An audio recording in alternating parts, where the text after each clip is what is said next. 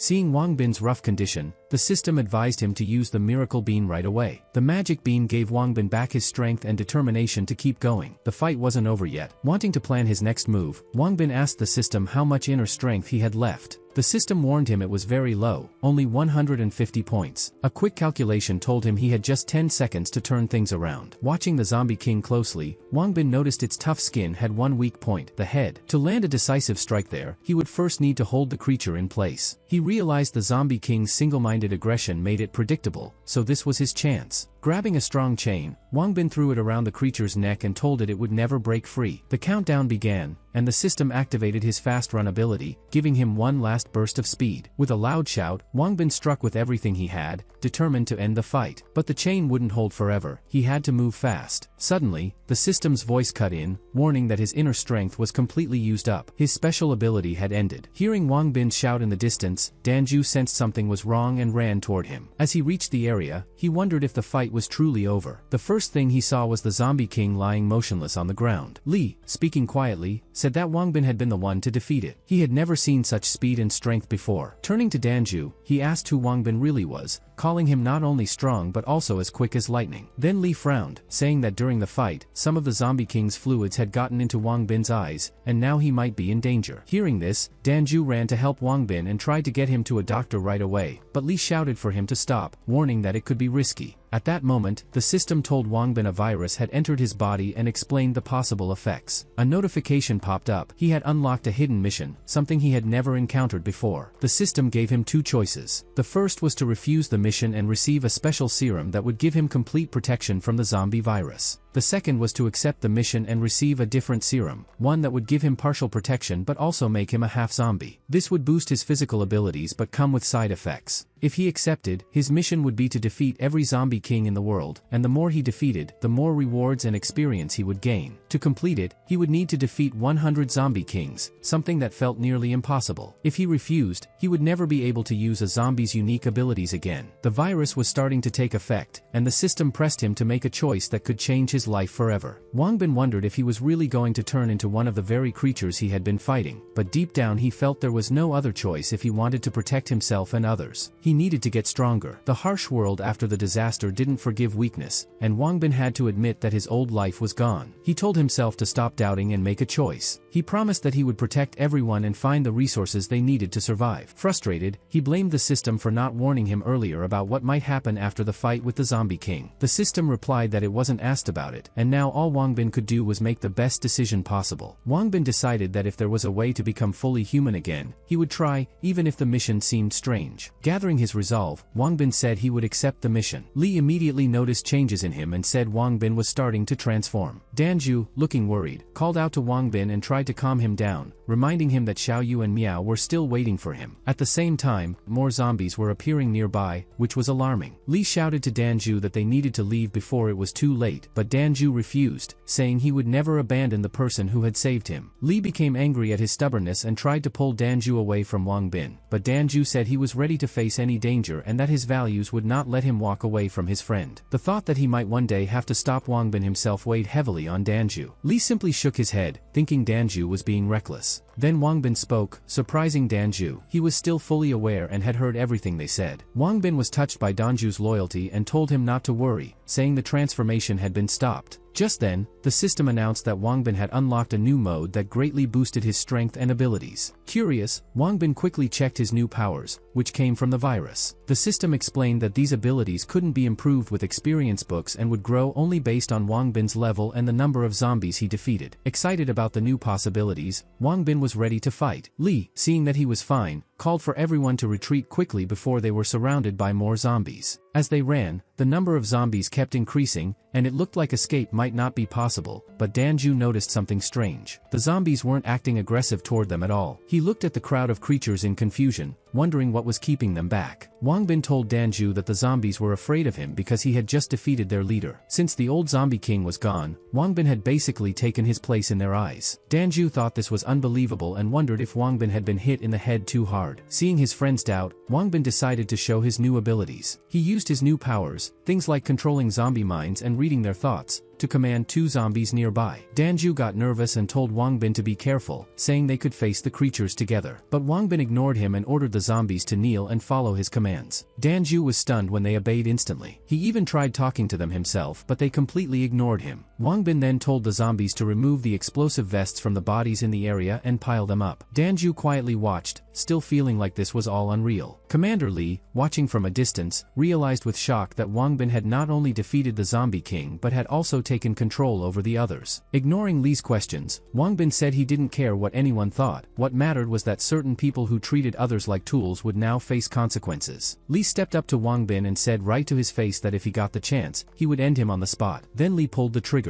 Danju jumped back, holding his head, unsure why Li had just fired. Wang Bin calmly told Danju that he was fine. The bullet hadn't hurt him at all. The virus had formed a tough armor on his skin that could even block weapon fire. Li stared in disbelief, realizing Wang Bin was just as resistant as the zombie king. Feeling trapped, Li shouted that he would never let himself be taken down by someone like Wang Bin. But Wang Bin said he wasn't planning to finish things quickly, he had other plans. With one strong push, Wang Bin sent Li flying aside as if he weighed nothing. Coldly, he told Li he would face the same kind of suffering he had caused to others. Realizing he had no way out, Li begged for mercy, promising he wouldn't hurt anyone again. Danju walked up to Wang Bin and said he understood why Wang Bin wanted to burn the bodies so the zombies couldn't feed on them, but he didn't get why Wang Bin wanted to do the same with the zombie king's body. Wang Bin explained that if other zombies ate the zombie king's flesh, they would become stronger, which could cause serious problems. He also said that thanks to his new abilities, he could see the zombie king's memories and even feel his emotions. It turned out that the zombie king had once been human, a local boxing champion with many awards. He had a happy family, a wife, and children, and lived an ordinary life. But everything changed overnight when the post-apocalypse began. Like many others, he risked going out to get supplies for his family. He was excited to bring something special home for his wife that night, but when he returned, he was faced with a heartbreaking scene. That moment changed him completely. His fear turned into rage, and his will to live was replaced by a drive for revenge. Danju was moved by the story, especially since he had almost lost himself to anger after his own parents passed away. Seeing an opportunity, Li tried to play on Wang Bin's sympathy. He said he understood his mistakes and claimed that Jin Yi would reward them both if they worked together. Wang Bin gave him a look of disbelief and asked if anyone still believed in fairy tales about Jin Ye's generosity. Right then, Li noticed two hungry zombies coming his way. He panicked, begged them to leave him alone, and asked them to go after someone else instead. Wang Bin calmly said it was over and told Danju they should head back to the city. On the way, Danju asked what Wang Bin planned to do next. Wang Bin replied that they needed to stick to the plan. First, check on Officer Miao and Xiao Yu, and then work on bringing down Jin Yi and everything he stood for. Meanwhile, at Jin Ye's place, the guards brought in a group of new girls and told them to take care of him. Miao frowned as she heard the noise and chatter from inside. It was irritating and unsettling. Jin Yi laughed and promised one of the girls exciting things, but only later when he was ready. Miao watched with disgust as the people around him celebrated and enjoyed themselves, forgetting all sense of dignity or responsibility. She thought bitterly about how some risked their lives fighting zombies while Jin Yi lived in comfort. Jin Yi, still smiling, turned to look at the newcomers. One of the girls tried to get his attention by bragging about her skills, which made Miao uneasy. The shallow and selfish atmosphere in the room made Miao clench his fists, wanting to clear the place of such corruption. Jin Yi said he only liked natural beauty and told the girls to jump, saying the one who jumped the highest would get to stay with him for a whole month and enjoy a life of comfort. The girls started jumping, calling out and trying to outdo one another to win his favor. Miao felt his frustration growing with everything he saw, certain that Jin Yi would one day have to answer for his actions. Miao had already made up her mind. As soon as Rock fell under Jin Ye's control, she would make sure he faced a punishment that was both personal and drawn out. Meanwhile, Xiao Yu was putting her own plan into motion. She turned toward Zhang, who had just taken her to the warehouse, supposedly for her safety. Zhang quickly tried to defend himself, saying there was another entrance that led to the main weapons storage. Xiao Yu just waved him off, no longer surprised at how he always found ways to make excuses. When they entered, Zhang proudly showed off a large stockpile of weapons and ammunition. Seeing that Xiao Yu was impressed, he hinted there was something even more interesting hidden inside. Her eyes lit up with genuine curiosity. Pleased with her reaction, Zhang said he would show her everything, but only if she gave him a small kiss. Xiao Yu wasn't having it. She would only share that kind of moment with Wang Bin, and there was no way she'd give Zhang the satisfaction. She decided the easiest way to deal with him was just to get rid of his unwanted attention. Zhang then promised to reveal the most powerful weapon in the warehouse if she agreed to his deal. Feeling like he was in control, he waited for her answer.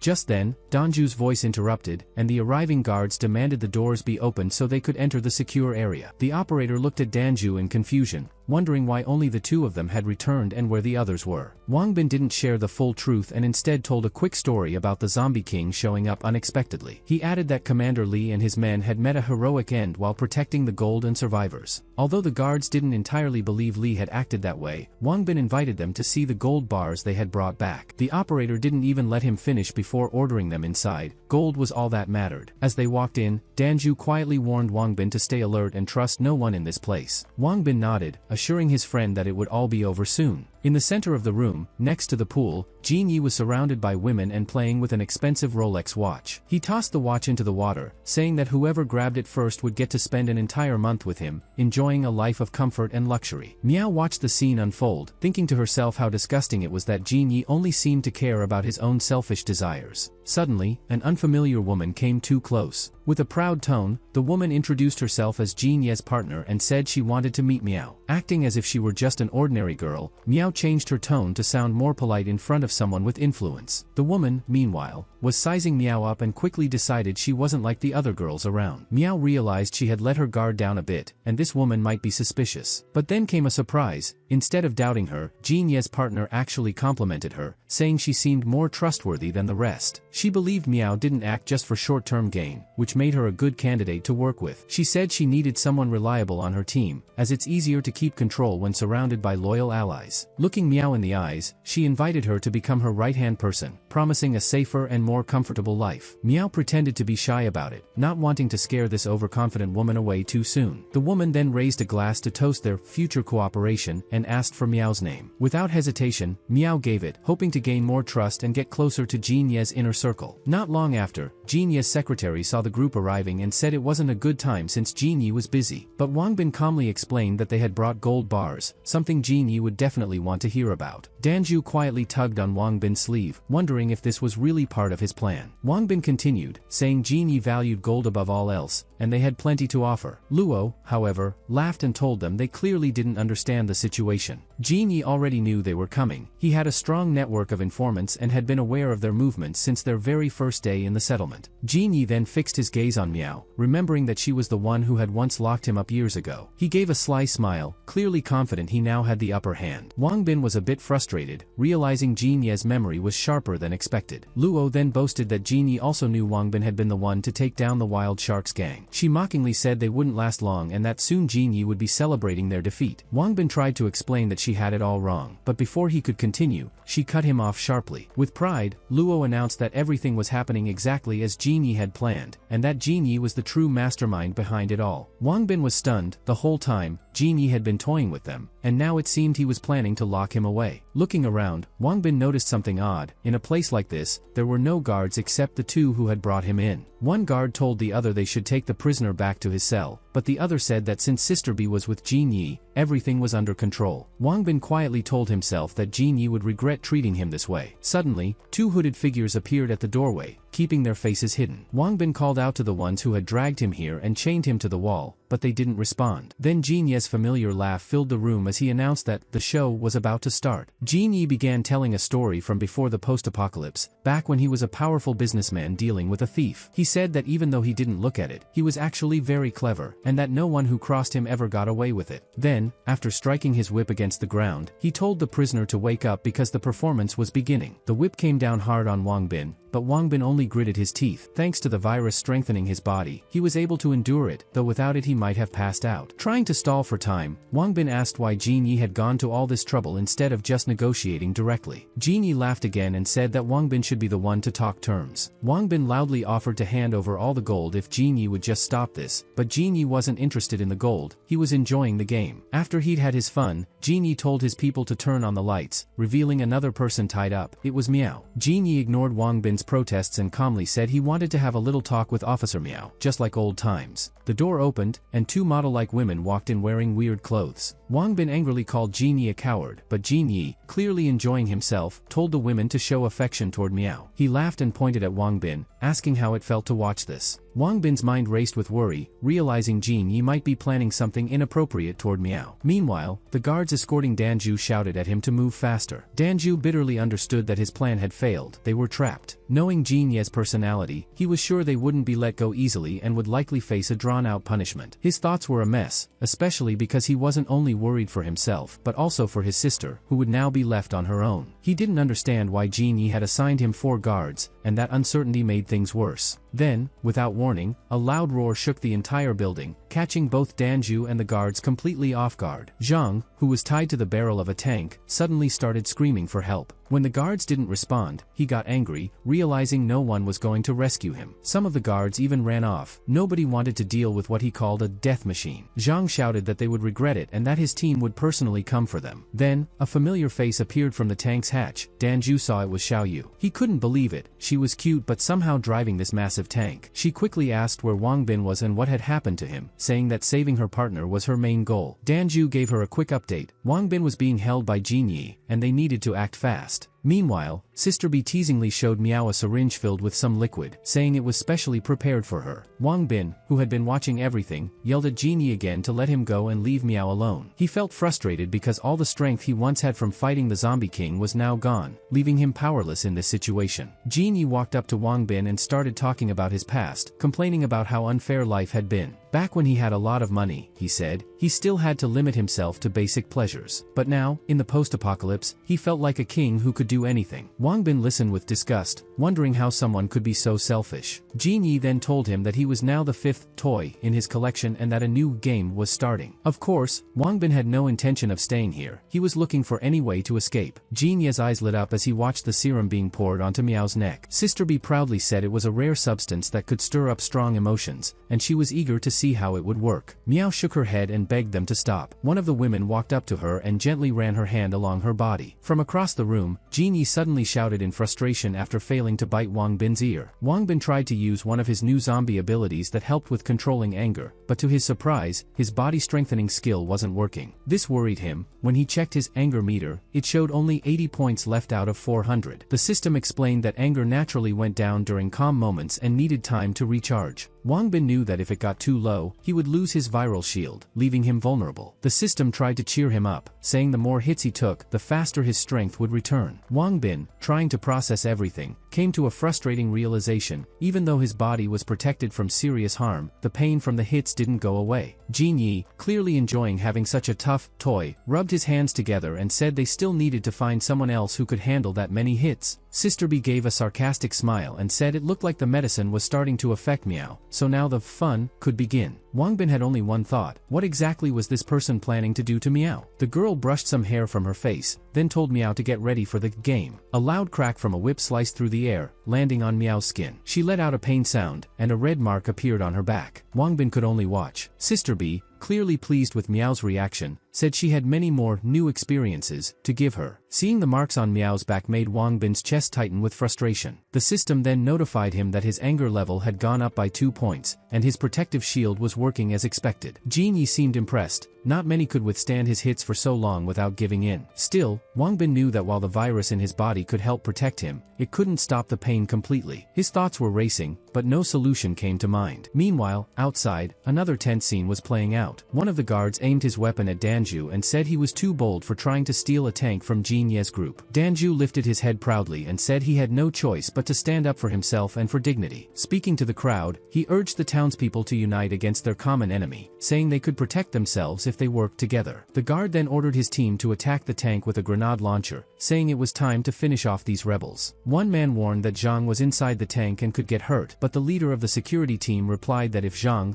the accountant, was gone, their pay and living conditions would improve. After hearing this, he told them to fire and stop wasting time. One soldier confidently said he would show everyone what Jin Ye's army could do. The explosion echoed across the area, but to everyone's surprise, the tank wasn't damaged at all. The guard commander yelled at his team, accusing them of not doing their jobs. Danju then gave a victory speech, saying the people had united against one enemy and that Jin Ye's control would soon end. But not everyone agreed. One man muttered that fighting Jin Ye was too costly and probably wouldn't work. For now, their goal was just to get their friend out safely. They didn't have the strength or motivation to take on Jin Ye's whole group. At least working for him meant having food and supplies, which was better than struggling outside the city. Danju tried to convince the group, but they just compared it to chewing on a piece of meat, pointless and not worth it. One boy replied bitterly that it was better to live quietly than to waste his life in a hopeless fight. Danju felt shaken inside. Maybe they were right, and their words made sense. Finally, realizing he couldn't change their minds, he wished them luck and left them alone with their thoughts. Xiaoyu, climbing through the tank's hatch, asked Danju if he was ready to move, saying they had to hurry. Wangbin couldn't protect himself from Jin Ye's control forever. She even said she'd personally deal with Jin Ye if he so much as bothered Wangbin. Meanwhile, Sister B looked over the exhausted Miao and concluded that the medicine had worked. Now, instead of reacting with pain, Miao would supposedly welcome every touch.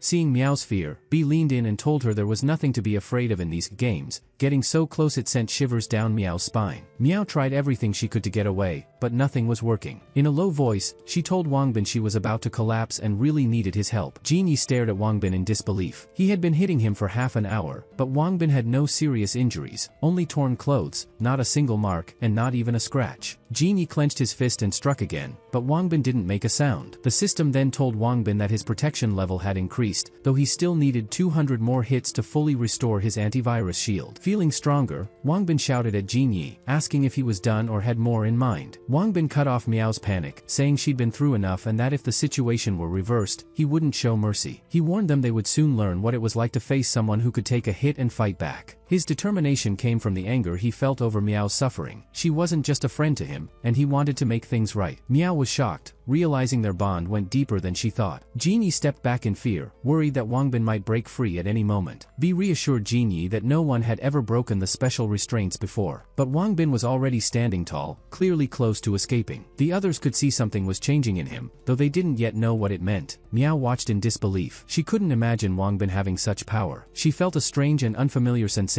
take over, her breathing quickening and her heart pounding. Embarrassed and overwhelmed by weakness, she still called out to Wangbin for help. Jin Yi, now desperate, shouted for his bodyguard to finish Wangbin immediately. Wangbin shouted that he would deal with Bill himself, calling him out for his awful habits. Taking a deep breath, Wangbin tried to activate his viral shield. For a moment, he saw the frightened faces of his opponents, but the system told him his energy wasn't high enough. His anger meter was still too low to fully power the protection. Then suddenly, after an incoming strike, his anger level spiked, and the shield activated, covering his body with strong armor. One of the girls noticed her special ring's needle had broken and couldn't believe it. Jin Yi, clearly shaken, said they couldn't handle Wangbin on their own. Another girl decided to use her last resort, a move she believed no man could resist. But Wangbin, remembering what they had done to Miao, shouted at them for being heartless and promised to make them face the same kind of treatment they had given her. He said they had gone too far and wouldn't get another chance. The girls rushed in, warning him to think about his odds. One of them, smiling, said she'd make sure he'd never be the same again. But Wangbin charged forward, striking B hard enough that she couldn't continue. Seconds later, both attackers were on the ground. The second girl tried to get up and threatened him, but Wangbin blocked her move and ended the fight with a quick kick, putting a stop to her control over the situation. Still fired up, Wangbin decided they would now play by his rules. One of the captives begged for mercy, saying she hadn't harmed him or his friends. Wangbin told her to be quiet and think about her actions. Meanwhile, Wangbin's remaining friends were stuck in a tough battle under heavy enemy fire. Zhang tried to stop the attack by reminding them of his status and warning about the influence of his allies. Danju told Xiaoyu to take cover, knowing they couldn't hold off such a large, well-armed group for long. Realizing the situation was hopeless, Danju decided to stay behind and slow the attackers so Xiaoyu could escape. He pointed her toward the fire escape and led her toward Jin Ye's apartment, promising to cover her retreat. Xiaoyu doubted he could handle the enemy alone, but Danju admitted he couldn't promise safety. The priority was saving Wangbin from the people holding him. As she left, Xiaoyu looked back with gratitude at her friend, who was willing to risk everything for his team. Danju told her he would do everything possible to help her and Wangbin, urging her to hurry while he still had enough strength to hold off the attackers. Zhang, meanwhile, was starting to feel his energy running out, fully aware of how close the danger was. After the intense shootout suddenly stopped, the group grew alert, wondering what to do next. Maybe the attackers, scared by Danju's strong pushback, had run off and were now hiding inside the building. Danju prepared himself for the worst, determined to face it with dignity, like a true friend protecting his team. He promised he would stand his ground until the very end, not letting the enemy get past him. Meanwhile, Xiaoyu, having pushed through her fear, was almost at the top of the stairs and felt like the danger might be over. But suddenly, a squad of armed soldiers blocked her path, accusing her of trespassing and opening fire. Surrounded with no way out, she tried to think fast about how to escape the trap. She silently hoped that Wangbin and Miao were safe. Trying not to panic, she promised herself that one day she would make up for the pain these people had caused, though she tried to keep her anger in check. Wangbin, still feeling no sympathy for their captors, wanted them to understand the pain they had caused others. But he also realized his emotions might be pushing him too far. First, he focused on freeing Officer Miao. Relieved to see she was unharmed, he calmly began untying her hands and loosening the ropes. Once she caught her breath from the shock, Miao couldn't stop looking at Wang Bin, impressed by his determination and bravery. At that moment, one of Jin Ye's allies charged at Wang Bin to stop him. Jin Yi, furious, grabbed his weapon, wanting to personally settle things with Wang Bin and prove his strength. He pulled out his secret weapon, a gold-colored machine weapon. Seeing it, Wang Bin understood that Jin Yi would stop at nothing. Jin Ye's partner pushed him to take action right away. With a confident laugh, Jin Yi opened fire, certain he would finish Wang Bin in seconds. Then, Wang Bin noticed the lifeless forms of Jin Ye's own allies and realized what kind of person he was dealing with, someone who treated even those close to him as disposable tools to get what he wanted. The incoming shots fueled Wang Bin's shield, making it even stronger. He knew that if things didn't change, both he and Miao could be in serious danger. So he pushed his power to the limit, boosting his speed as much as possible. Rushing forward, Wang Bin broke through the weapon fire and caught Jin Yi by surprise, leaving Jin Yi questioning if he was even facing a normal human anymore. Jin Yi screamed in fear, calling for help, as he saw an angry Wang Bin walking toward him. Wang Bin couldn't forgive Jin Ye's betrayal and said he would have to face the consequences of his actions. Jin Yi, desperate, promised to give Wang Bin anything he wanted if he could just be spared. But Wang Bin didn't feel sorry for him, reminding Jin Yi about the people he had forced into slavery and sent to their doom. He also accused Jin Yi of giving Officer Miao a harmful drug and trying to do the same to him. Regretting his actions, Jin Yi begged for mercy, promising to change and never hurt anyone again. Even though Wang Bin was still angry, he decided not to finish Jin Yi himself. Instead, he believed Jin Yi deserved a different kind of punishment, to be handed over to the very people he had mistreated, leaving him powerless and unable to harm anyone again. With a quick motion, Wang Bin broke the ropes holding Officer Miao. He blamed himself for the suffering she had gone through and told her they should leave this terrible place right away. Miao was relieved that her rescuer was Wang Bin, someone she trusted completely. Wang Bin, still feeling the virus affecting his thoughts, decided to save deeper conversations for later and focus on getting out safely. But Miao was still feeling the effects of the drug and admitted that it was making her extremely uncomfortable. She asked Wang Bin for help, saying she couldn't hold on much longer. Wang Bin encouraged her to be patient and try to fight the drug's influence. Miao, however, told him to just give in so the discomfort would end. Wang Bin confessed that he had always liked her, and in that moment, he couldn't resist his feelings. They shared a kiss, forgetting everything else around them. Meanwhile, the bandits surrounded the building and told Danju to give up, convinced he had no ammunition left. They warned him to come out, reminding him of his fallen friends. Zhang, tied to a tank, mocked him and asked why they didn't just enter if they were so confident of winning. But then an unexpected shot hit Zhang in a vulnerable spot. Danju calmly told the bandits that he still had bullets left and that the last one was meant for their leader. The bandits didn't believe him and prepared to attack. Realizing his strength was fading, Danju passed the fight to Wang Bin, hoping he would return quickly. With a heavy heart, he knew he could no longer protect his sister or fulfill his promise to his family. In his final moments, he said goodbye to his parents, believing he would see them again. The bandits once again called on the defenders to surrender, promising a quick end to the conflict. But Xiao Nan, determined to fight, stepped up and showed the shooting skills he had learned while training with Wang Bin. Xiao Nan felt confident because of his skill with weapons that could easily make the enemy nervous. Xiao Bao, worried about his brother, shouted to warn him that there were far more enemies than they could handle. Just then, Danju was relieved to see Wang Bin's team arriving and began to hope they could get out soon. The bandit leader quickly ordered his men to fire at the approaching vehicle to stop it from getting closer. Chengping warned his group that things could get rough. Under heavy fire, Zhang realized this was why Wang Bin had been acting so bold. He had backup coming, asked where Wang Bin was, and someone explained that he had gone deep into enemy territory, leaving Danju to hold the rear. Chengping, eager to find the gold and reconnect with Wang Bin, suggested sneaking into the enemy's base. To Danju's shock, his younger sister Li Xiaolu was among the new arrivals. He couldn't understand how she had ended up in such a dangerous place or why she would take that risk. Chengping reassured him, saying they had heard the explosion and couldn't just stand by, so they came to help even though it was risky. Meanwhile, the team took cover and prepared to push back the attackers. Despite the heavy weapon fire, Xiao Nan kept joking and asked if the enemies were tired of wasting ammo. Xiao Bao teased Xiao Nan, reminding him that his shots still weren't doing much against so many opponents. After thinking about the situation, Xiao Bao suggested waiting for a better moment to counterattack. He added that ammo wouldn't be a problem now that Wang Bin was with them. For Xiao Bao, the whole exchange with the bandits felt like just another hunt, and they were used to it by now. Danju felt proud of everyone's bravery and glad he had joined forces with Wang Bin. At the same time, Xiao Yu reached the top floor, trying to find Wang Bin and Officer Miao, whose voices she could hear from one of the rooms. The halls were full of fallen enemies, and the air was heavy. Hearing Miao's voice, Xiaoyu rushed forward, sure she was close. She entered the room and froze at what she saw. Several people were lying motionless, including 2 young women she didn't recognize. Among them was Jin Yi, who looked like he wasn't moving, but when she checked, she realized he was just unconscious. Then she spotted a strange object she had never seen before, with unusual marks on it, and tried to figure out what it was. Just then, Miao, looking exhausted, asked Wang Bin to stop what he was doing. When Xiaoyu finally saw them, she was shocked. The room was full of gold, and she briefly thought Wang Bin would be happy about it. Miao, looking drained, told Wang Bin she couldn't go on. Xiaoyu, not understanding the situation, saw Wang Bin and Miao in a position that looked suspicious. Miao quickly tried to explain, but Xiaoyu said she had seen enough and didn't want to hear excuses. Fighting back tears, she told Wang Bin that everything between them was over. She accused him of being with her while also being involved with someone else, and decided to walk away. But before she could leave, Wang Bin blocked her path, saying with a smirk that she couldn't just walk out on her own. Xiaoyu was so taken aback by his words and attitude that she began to wonder if he was the same person she once trusted. Miao, realizing how dangerous things had become, quietly told Xiaoyu to get out before it was too late. She whispered that Wang Bin had changed so much that it was hard to believe he could ever go back to how he used to be. Wang Bin blocked the way out with a mocking laugh, saying no one could leave until he got what he wanted. Their only hope was that he could fight off the virus and think clearly again.